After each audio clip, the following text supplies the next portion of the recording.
बागेश्वर वाले बाबा धाम की गद्दी भी संभालेंगे और राजगद्दी भी। योगी से हुई गुप्त मुलाकात में क्या क्या हुई थी बात। मध्य प्रदेश को लेकर बीजेपी क्यों टेंशन फ्री हो गई, क्या बागेश्वर वाले बाबा से सेटिंग हो गई। पब्लिक के साथ नेता भी लगा रहे हाजिरी, कांग्रेस हो या बीजेपी, सबको पता है बाबा को नहीं मनाओगे तो वोट कहां से पाओगे। तो क्या मध्य प्रदेश को दूसरा योगी आदित्यनाथ मिल चुका है। बागेश्वर वाले बाबा इधर जाएंगे या उधर, बीजेपी की तरफ जाएंगे या कांग्रेस की तरफ। जवाब है जिधर योगी उधर धीरेंद्र शास्त्री। ऐसा क्यों। योगी का बुलडोजर मॉडल हिट है, कड़क तेवर, क्विक फैसले, ऑन द स्पॉट डिसीजन, ऐसा होता है योगी का एक्शन। लेकिन कुछ ही दिन पहले योगी आदित्यनाथ की मुलाकात बागेश्वर धाम वाले शास्त्री जी से हुई। ये मुलाकात हुई तो जाहिर सी बात है कुछ बात हुई भी होगी। तो क्या बागेश्वर वाले बाबा होंगे मध्य प्रदेश के अगले योगी आदित्यनाथ। इन दिनों बागेश्वर वाले बाबा अपनी पर्ची लिखने को लेकर चर्चा में है, लेकिन इन्हीं दिनों उनके योगी स्टाइल की भी चर्चा जोरों पर है और इसी स्टाइल की वजह से बागेश्वर धाम वाले बाबा सबकी जरूरत बन चुके हैं। बाबा अभी किसी पार्टी में नहीं, लेकिन हाल में योगी आदित्यनाथ ने जिस तरह खुलकर बागेश्वर धाम वाले धीरेंद्र शास्त्री का समर्थन किया, उससे तो यही लगता है कि जल्द ही मध्य प्रदेश की राजनीति में यूपी जैसा कोई चमत्कार होगा और धीरेंद्र शास्त्री की पॉलिटिक्स में एंट्री होगी।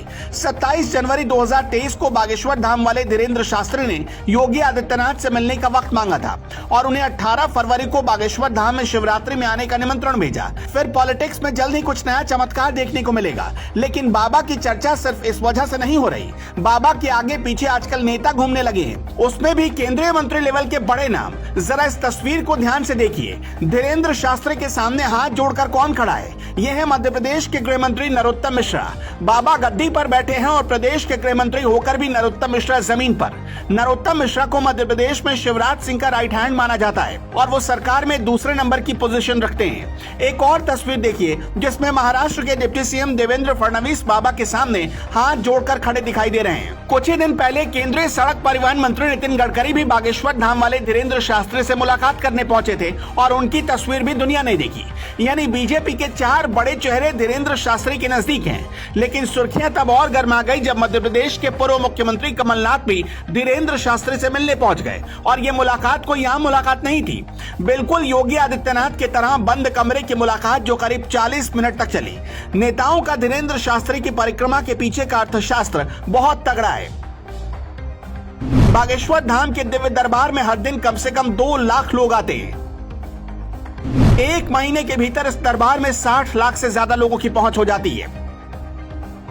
सिर्फ मध्य प्रदेश के 30 लाख से ज्यादा लोग दिव्य दरबार से डायरेक्ट और इनडायरेक्ट रूप से जुड़े हैं। बागेश्वर धाम वाले बाबा यानी धीरेंद्र शास्त्री के पास इन्फ्लुएंस पावर भी जबरदस्त है। धीरेंद्र शास्त्री का एक इशारा इतने लोगों को वोट बैंक के पावर में बदल सकता है। चेहरा डैशिंग, वाकपटु, बोलते हैं तो लोग ठहर कर सुनने को मजबूर हो जाते हैं। योगी की तरह कड़क फैसले लेने वाले और योगी की तरह खरी खरी बोलने वाले, हिंदू राष्ट्र की वकालत करने वाले धीरेंद्र शास्त्री इन्हीं गुणों की वजह से मध्य प्रदेश के योगी आदित्यनाथ साबित हो सकते हैं और बीजेपी उनमें अभी से संभावनाएं देखने लगी है।